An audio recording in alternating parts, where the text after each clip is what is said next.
Assalamualaikum warahmatullahi wabarakatuh. Bismillahirrahmanirrahim. Alhamdulillahirabbil alamin. Wassalatu wassalamu ala asrofil anbiya'i wal mursalin sayyidina wa maulana Muhammadin wa ala alihi wa sahbihi ajma'in, amma ba'du. Yang terhormat Bapak Minanur Rahman selaku dosen pengampu kuliah public speaking serta rekan-rekan yang kami sayangi dan kami banggakan.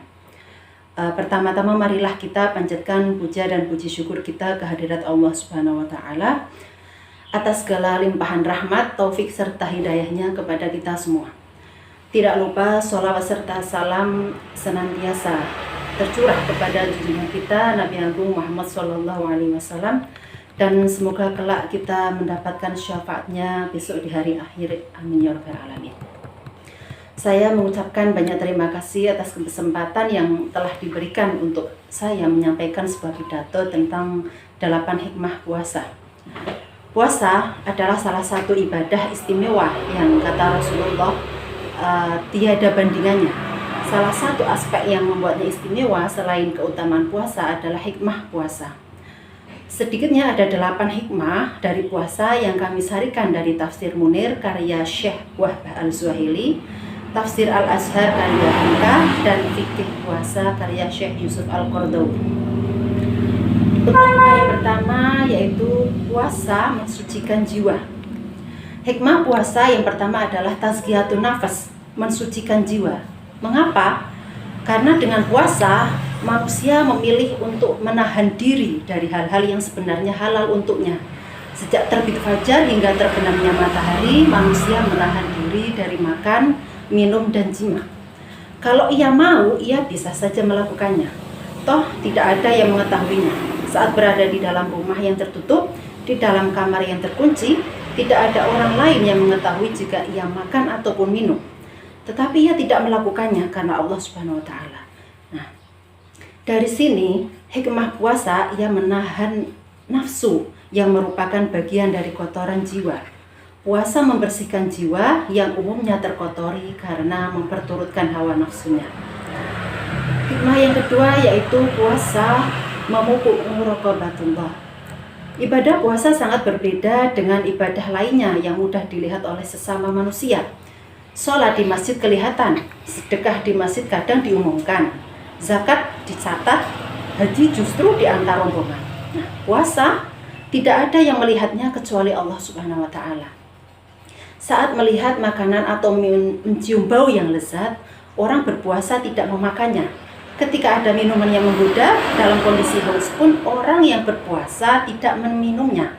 Karena ia memiliki kesadaran meskipun tidak ada yang melihat, Allah mengawasinya. Nah, muraqabatullah, merasa diawasi oleh Allah, ini adalah salah satu hikmah puasa yang jika dibawa dalam kehidupan sehari-hari, ia akan terjaga dari berbagai kejahatan seperti berbohong, zalim, dan korupsi. Sedangkan hikmah yang ketiga yaitu puasa meredam syahwat. Nah, dalam kondisi lapar, haus, gejolak syahwat bisa diredam. Senjata ampuh yang digunakan setan untuk menjerumuskan manusia itu bisa dikendalikan dengan puasa. Karenanya Rasulullah memerintahkan para pemuda yang belum mampu menikah untuk berpuasa. Hikmah yang keempat yaitu puasa melatih kesabaran. Meskipun miliknya sendiri, makanannya halal, ia semua tidak akan dikonsumsi kalau belum tiba waktu berbuka. Meskipun lapar, ditahan. Meskipun haus, ditahan. Orang yang berpuasa menjadi lebih sabar. Hikmah yang kelima yaitu puasa membentuk disiplin.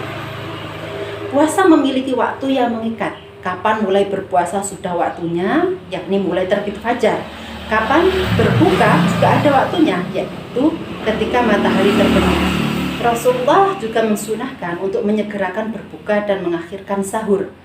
Jika di bulan lainnya sulit bangun malam, ternyata waktu Ramadan bisa. Disiplin bangun dini hari untuk makan sahur, bukan qiyamul lail, bahkan qiyamul lail. Ini bukti salah satu hikmah puasa membentuk disiplin. Hikmah yang keenam yaitu puasa secara medis. hikmah puasa secara medis ini, puasa memberikan kesempatan bagi alat pencernaan untuk istirahat. Dengan peristirahatan yang teratur ini, maka alat pencernaan menjadi lebih sehat dan sudah menjadi hal yang lazim bahwa puasa dipakai untuk mengobati beberapa pasien dan ketika akan melakukan operasi besar. Nah, di sini telah terbukti kebenarannya secara ilmiah bahwa memperbanyak makan bisa menimbulkan berbagai penyakit kronis. Oleh karena itu, tidak diragukan lagi bahwa puasa akan bisa memberikan kesempatan istirahat bagi tubuh setiap tahunnya dalam beberapa waktu tertentu. Nah, di dalam hal ini Buya Hamka dalam tafsirnya Al-Azhar mencontohkan Kiai Hashim Asy'ari yang gemar berpuasa sunnah. Meskipun usia beliau itu sudah tua, akan tetapi fisiknya tetap sehat dan terjaga dari penyakit kadar gula. Untuk hikmah yang ketujuh yaitu hikmah puasa secara sosial. Dengan berpuasa, orang merasakan lapar dan dahaga. Orang kaya jadi lebih tahu apa rasanya tidak makan, meskipun hanya sekitar 14 jam. Dari situ timbul kepekaan bagaimana rasanya orang-orang yang kekurangan makanan. Bahkan mungkin tidak bisa makan dalam hitungan hari seperti yang terjadi di Suriah dan Rohingya. Maka kepekaan itu pun melahirkan empati untuk menolong sesama manusia, terutama yang membutuhkan. Sedangkan hikmah puasa yang terakhir yaitu hikmah membentuk takwa. Jadi puasa ini pada akhirnya secara keseluruhan dan target akhir, puasa bermaksud untuk membentuk pribadi yang bertakwa, yang mentaati perintah Allah dan menjauhi larangannya. Sebagaimana firman Allah dalam surat Al-Baqarah ayat 183. A'udzubillahi minasyaitonirrajim. Ya ayyuhalladzina amanu kutiba 'alaikumus syiyam kama kutiba 'alal ladzina min qablikum la'allakum tattaqun. Wahai orang-orang yang beriman, diwajibkan atas kamu berpuasa sebagaimana diwajibkan atas orang-orang sebelum kamu agar kamu bertakwa. Demikian 8 hikmah puasa baik secara ruhiyah, sosial maupun medis. Semoga hikmah-hikmah ini semakin membuka pandangan kita betapa ajaran Islam sangat mulia dan kita kemudian mengamalkan dengan sebaik-baiknya. Hanya ini yang bisa saya sampaikan dan semoga bermanfaat untuk kita semua. Akhirul kalam wallahul muwafiq ila aqwamit thoriq. Assalamualaikum warahmatullahi wabarakatuh.